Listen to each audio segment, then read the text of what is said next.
그러면 성인 아토피는 어떨까요? 성인 아토피 중에서도 과연 아토피인가 싶은 분들이 계시죠. 뭐냐면 피부가 전체적으로 그냥 푸석푸석하면서 건조한 분들이 계세요. 그런데 아토피라고 하시거든요. 어렸을 때부터 아토피가 오래된 경우들이 많죠. 그래서 비염도 있고 천식도 있고 알레르기 수치를 검사해보면 굉장히 높은 경우도 있죠. 이런 경우들이 알레르기형 아토피라고 보시면 될 것 같고, 반대로 성인 아토피인데 국소 부위에 아토피가 굉장히 심한 분들이 계세요. 목에 진물이 잘 자르고 팔 접히는 곳에 진물이 잘 자르면서 전체적으로 얼굴에 붉은 형태를 보이게 돼요. 이런 경우들은 만성 스피드 경향성 큰 아토피죠. 누가 봐도 심한 아토피라고 보시면 될 것 같아요. 안녕하세요, 묘한의사입니다. 아토피 피부염에 두 가지 종류가 있다는 사실 아십니까? 일반적으로 아토피 피부염은 아토피라고만 생각하시지만 실제로 경향성에 따라서 두 가지로 분류할 수가 있습니다. 오늘 이 시간에는 두 가지 아토피의 종류와 그 관리 방법에 대해서 한번 알아보겠습니다. 아토피 피부염은 만들어진다라고 얘기했습니다. 신생아 습진 단계에서 습진이 발생을 하죠. 흔히 신생아 습진이라고 합니다. 그래서 피부염이 발생을 하고 진물이 발생을 하고 붉어지면서 피부에 열린 상처가 발생을 하죠. 그러면 열린 상처로 음식물 알레르기가 들어온다 그랬죠. 엄마가 먹은 음식물, 아이들이 방바닥을 기면서 피부로 들어오는 음식물, 이런 것들을 음식물 알레르기라고 했죠. 이게 음식물 알레르기의 감작이 되는 겁니다. 그래서 알레르기화 되는 거거든요. 그래서 아토피 피부염이 아닌 신생아 습진에서 점점점 아토피로 진행을 하는 겁니다. 근데 그 알레르기의 정점은 흡입 알레르기가 찍는다 그랬죠. 그래서 곰팡이, 애완동물, 꽃가루 같은 것들에 의해서 감작이 되면서 알레르기가 점점점 변해지면서 진행된다라고 했죠. 이 정도가 되면 완전한 아토피로 진행된다라고 보시면 될 것 같아요. 그래서 아토피 피부염은 만들어지는 겁니다. 짐작하셨겠지만 만들어지는 과정에서 두 가지 단계가 있죠. 첫 번째는 만성 습진이 생기는 단계가 있고, 두 번째는 알레르기가 들어오는 감작의 단계가 있겠죠. 그래서 이 편차에 따라서 알레르기형 아토피가 있고요,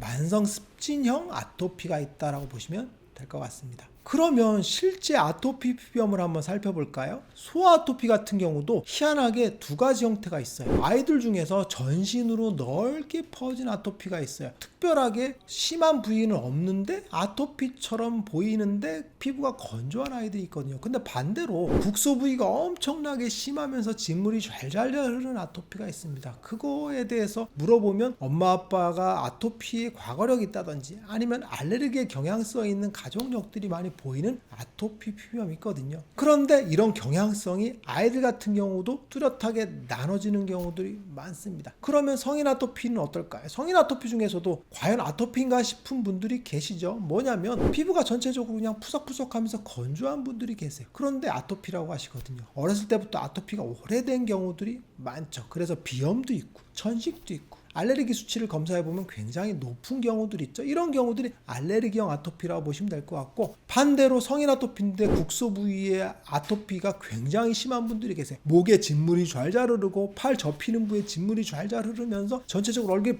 붉은 형태를 보이게 되겠죠. 이런 경우들은 만성 습진의 경향성이 큰 아토피죠. 누가 봐도 심한 아토피라고 보시면 될 것 같아요. 그래서 알레르기형 아토피와 만성 습진 아토피는 분명히 구분이 된다라고 보시면 돼요. 그러면 알레르기형 아토피의 특징은 뭘까요? 이걸 한마디로 정의하면 창백하고 건조한 아토피다라고 이야기할 수 있어요. 무슨 얘기냐면 아토피 피부염이 전신에 퍼지게 되는데 전신에 퍼지면서 피부가 굉장히 건조합니다. 그래서 피지 분비가 적은 형태를 보이죠. 그런데 그 특징이 창백합니다. 그래서 얼굴이 붉은 형태를 보이지만 건조하면서 창백한 푸르스름한 느낌을 띠는 아토피 피부염 환자분들이 있어요. 그런데 전체적으로 몸의 톤이 고르게 창백하다라고 보시면 될 것 같아요. 그래서 알레르기의 과거력도 많고 가족력도 많은 경우들이 있죠. 대체로 비염이 심한 경우들이 많다라고 보시면 돼요. 이게 바로 알레르기 감작이 심해서 그렇다라고 보시면 될 것 같아요. 그러면 반대로 만성 습진의 경향성이 큰 아토피는 창백한 아토피의 반대니까 붉은 아토피라고 보시면 돼요. 그래서 만성 습진의 경향성이 큰 분들은 얼굴을 딱 보면 얼굴이 붉습니다.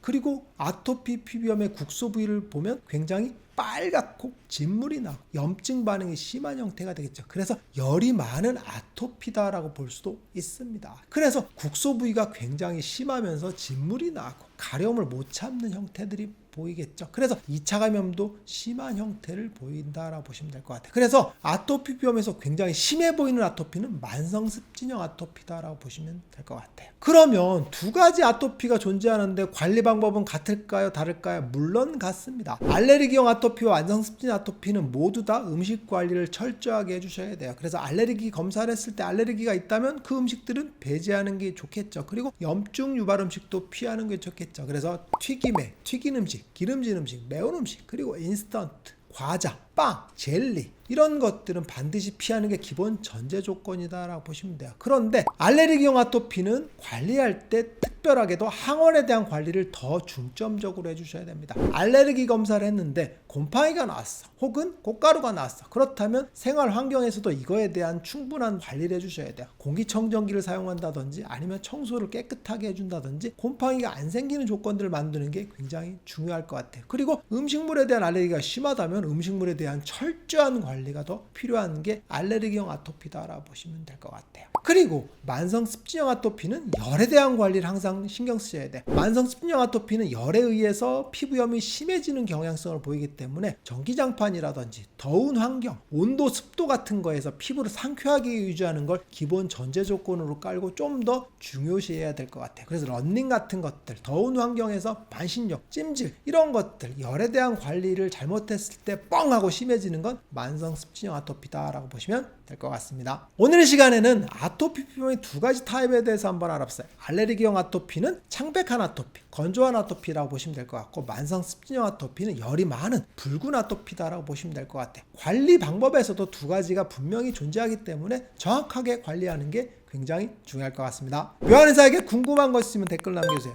영상을 통해서 답변하겠습니다. 빠잉!